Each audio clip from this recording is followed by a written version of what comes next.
No, the move that Karpov was so unhappy with. Queen e8. He felt this was a critical error. Does the champion share his opinion on this move? Knight takes h6. So he did not see this move? He didn't. I didn't calculate it. I knew that it should win. I saw you playing very quickly this move over the board. I didn't calculate. It's just so several lines. White's winning because I have 7 pieces in the attack. 2 bishops, 2 knights, 2 rooks, and rooks is attacked to queen.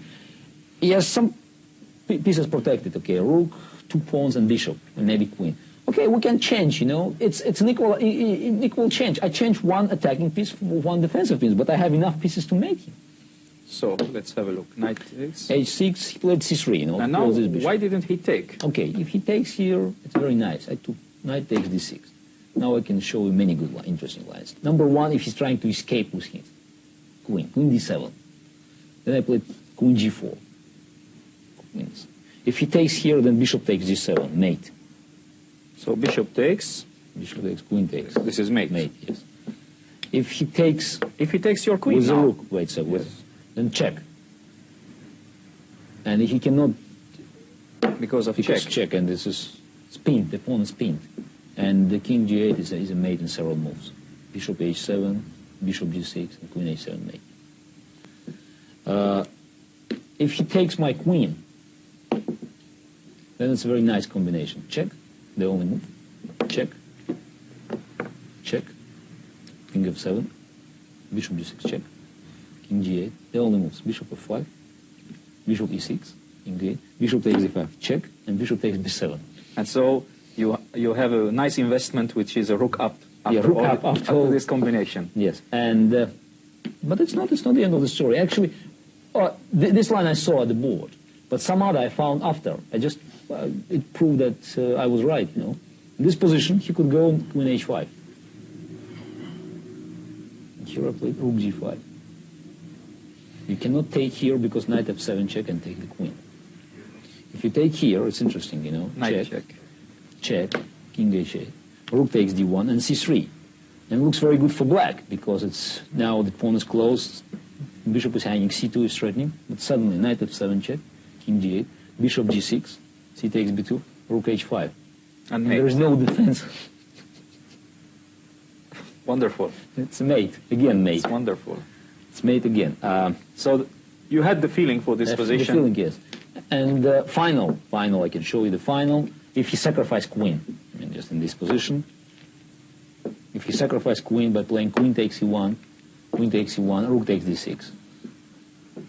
Then I played queen e4, threatening mate, knight d3, queen h4 check, king g8, bishop takes g7, and queen g4.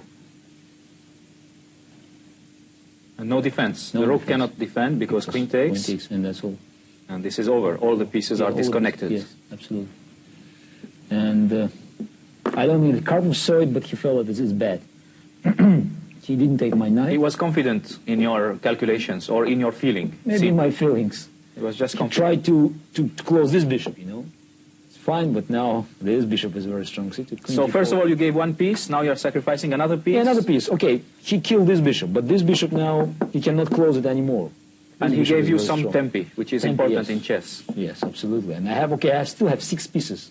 So 6 instead of 7. This is not a big loss. But no, there's no pawn. You know? But 1 defender less, as you said before. So instead of 5, now 4 defenders. Yes, and it's not enough. He played bishop c8, trying to have some play. Queen h4 check.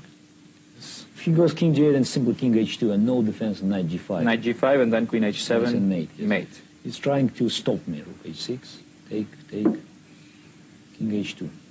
Very strong move. An important move, you know. Now my knight can go because rook is hanging without check.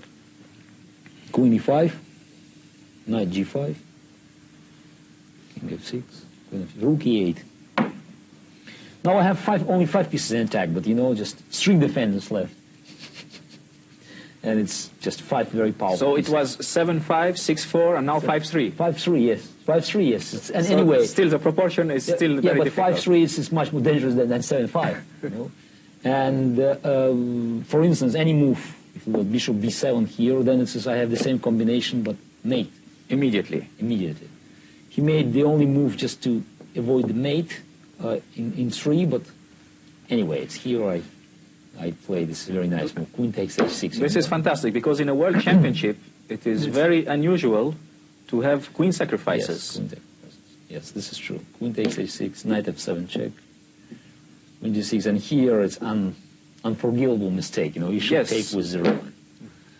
Yeah, I know, but I just wanted to take all his pieces, you know, from the board.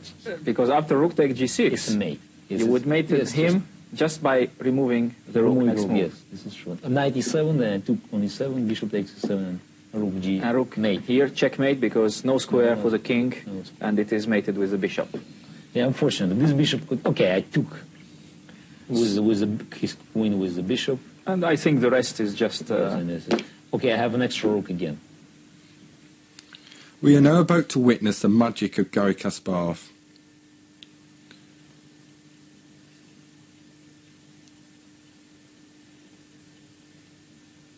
The world champion checks his calculations.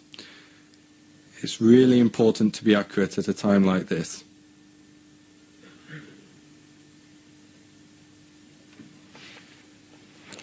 He has to restrain himself. Clearly, Kasparov's very excited here.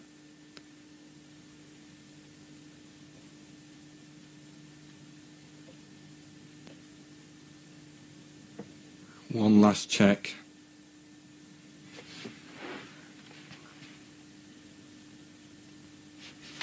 Now the incredible move. Queen takes h6, sacrificing the queen.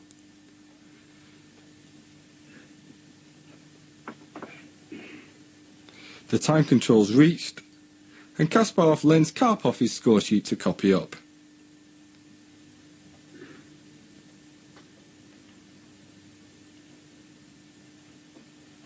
And Karpov concedes. What an incredible game by Garry Kasparrov.